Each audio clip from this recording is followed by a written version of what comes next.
Imagine moving into a new place, thinking you found a perfect fresh start, only to realize the guy next door is hosting parties with no one there. And then, one night, you hear something coming from his basement that changes everything.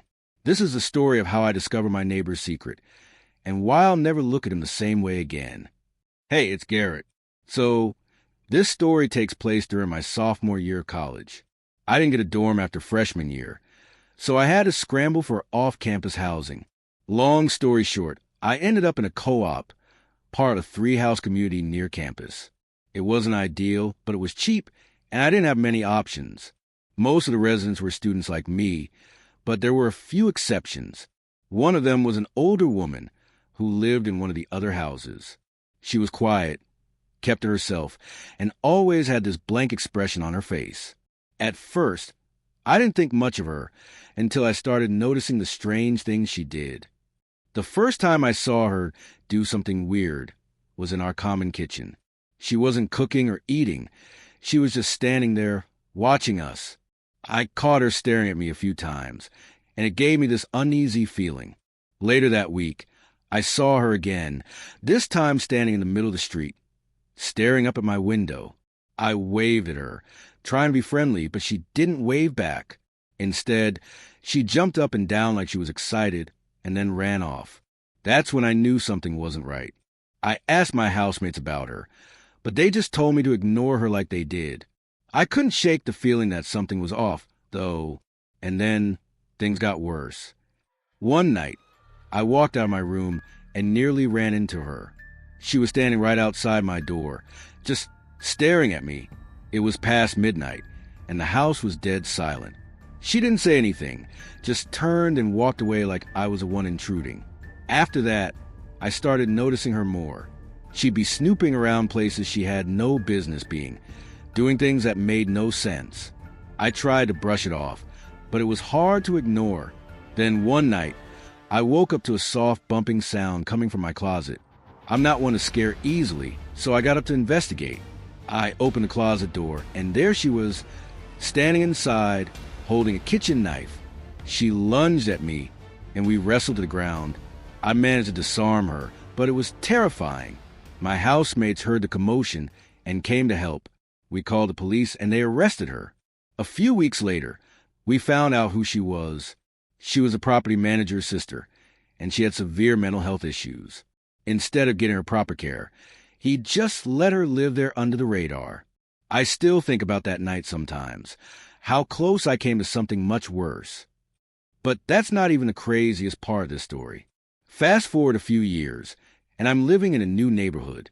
My next-door neighbor, Damon, seemed like a cool guy at first. He was around my age, lived alone in this massive house, and even invited me over for a drink. But over time, I started noticing things that didn't add up. He never had visitors, never left the house, and never even ordered takeout. Then one night, I woke up to the sound of loud music coming from his house. I went over to ask him to turn it down, but when I got inside, the house was empty. There were shoes in the foyer and cars in the driveway, but no people. I followed the sound of voices to the basement, and what I saw there, I'll never forget it. Let me backtrack a bit. When I first moved into this neighborhood, I was just looking for a fresh start. I won't get into the details, but let's just say I had a bad situation with an ex that made staying in my old city impossible. The neighborhood I moved to was really nice, low crime, quiet, mostly families. The houses were spaced out, which was part of what drew me there. But for some reason, the property next to mine was much closer than the others. The house next door was huge, like massive. I thought a big family lived there, but I couldn't have been more wrong. When I finally met my neighbor, Damon, I was surprised. He was young, maybe mid-20s, with a mullet and a laid-back vibe. He seemed friendly enough, but there was something off about him. He told me he worked in finance, but he was vague about it. And when I asked if he had roommates, he said he lived alone. Over the next few months, I started noticing weird things.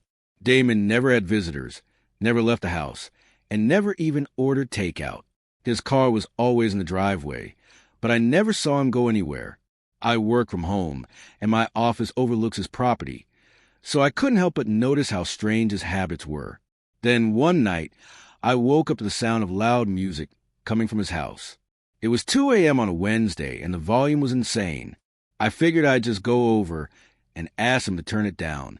When I got there, the door was unlocked, so I went inside. The house was empty. No people, no party. Just a pile of shoes in the foyer and a recording of party noises playing in the background. I followed the sound to the basement, and that's when I saw them. 3 older guys in heavy-duty work clothes, goggles, and gloves. They were standing in front of some kind of machinery, and the smell of bleach was overwhelming. I didn't stick around to find out what they were doing. I ran out of there as fast as I could and never brought it up to Damon. A few weeks later, he moved out without a word. To this day, I have no idea what was really going on in that house, but I'm just glad I got out when I did. Looking back, I've had my fair share of creepy experiences, but these 2 stand out the most, whether it was the older woman in the co-op or Damon and his fake parties. Both situations taught me to trust my instincts. If something feels off, it probably is, and sometimes it's better not to know the full story. If you've ever had a creepy neighbor or a strange experience, let me know in the comments. And don't forget to subscribe for more stories like this one.